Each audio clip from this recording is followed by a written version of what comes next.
नों जुदि फरायनायाव मोजांब्ला नों गोसो बायनो नाङा। दिनै मुलुगा फरायनायाव मोजां, नाथाय मुलुगनाव रांखान्थि हालोदा मोजां नङा। नाथाय मुलुगा फरायनायाव मोजांनि थाखायनो दिनै गुबुन गुबुन मानसिया सहाय खालामदों। बिटिसिनि गाहाय हाग्रामा महिलारि सारा 5 लाख थाखा होदों।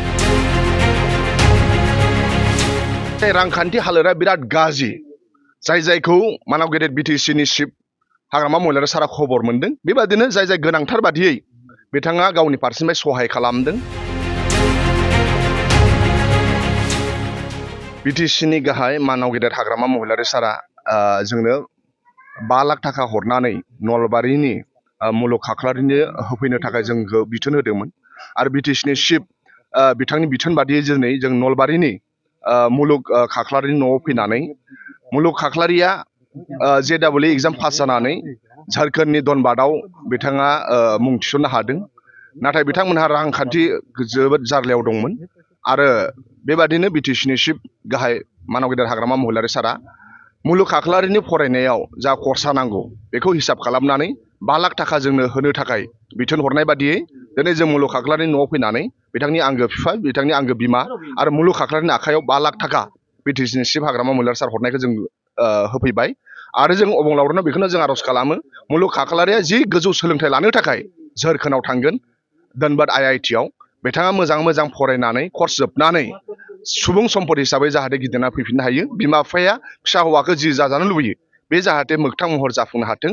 आरो बिनि थाखायनो मानाव गेदेर हाग्रामा महिलारि सारा मुलुगनि फरायनायाव साक्सेस जाथों, मोजां फरायनो हाथों, बेखौ साननानै दिनै 5 लाख थाखा मुलुग खाख्लारिनि आखायाव हरदों। आरो बे फैसाखौनो दिनै जोङो मुलुग खाख्लारिनि न'आव फैनानै बिथांनो जों गथायफैबाय।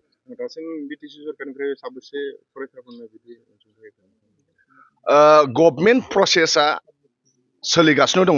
मानोना जोंनि दाखालि बावैसो रिजाल्ट होदों। जाय बिटिसिनिफ्राय IIT NIT बा मेडिकेल कलेजाव एडमिसन मोनबाय बिथांमोना बिटिसिनि नागरिकफोरा मोनगोन। नाथाय जाय रांखान्थि हालोदा बिराद गाज्रि, जायखौ मानाव गेदेर बिटिसिनि चिफ हाग्रामा महिलारि सारा खबर मोनदों। बेबादिनो जाय गोनांथार बादियै बिथाङा गावनि फारसेनिफ्राय सहाय खालामदों।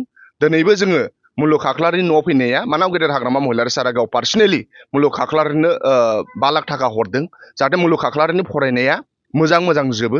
बे जि फरायनो लुबैयो बे जाहाथे साक्सेस जायो। IITनि जि कर्स बे जाहाथे मोजां जोबो। बिनि थाखाय बिटिसिनि गाहाय मानाव गेदेर हाग्रामा महिलारि सारा मुलुग खाख्लारिनो 5 लाख थाखा हरदों। फैबाय थानाय समाव फरायसाफोरखौ मा खावलायो? नोंथांमोननि चेनेलनि गेजेरजों आं बेखौनो बुंनो सानदों, नों जुदि फरायनायाव मोजांब्ला नों गोसो बायनो नाङा। दिनै मुलुगा फरायनायाव मोजां, नाथाय मुलुगनाव रांखान्थि हालोदा मोजां नङा। नाथाय मुलुगा फरायनायाव मोजांनि थाखायनो दिनै गुबुन गुबुन मानसिया सहाय खालामदों। बिटिसिनि गाहाय हाग्रामा महिलारि सारा 5 लाख थाखा होदों। ओंखायनो बिटिसिनि लाइमोनफोरखौ आं बेखौनो खावलायनो सानो, नों जुदि फरायनायाव मोजांब्ला नोंथांमोना मुलुगखौ नाय। दिनै मुलुगखौ अनग्रा मेला ओंखारबाय, मानोना बिथाङा फरायनायाव मोजां। नों जुदि फरायनायाव मोजांब्ला नोंखौबो अनग्रा ओंखारगोन। मुलुगखौ एग्जाम्पोल लानानै नोंथांमोना जाहाथे साफ्रोमबो मोजां बिजाब फरायो। आं बेखौ नोंथांमोननि चेनेलनि गेजेरजों बिटिसिनि लाइमोनफोरखौ खावलायहरनाय थाबाय।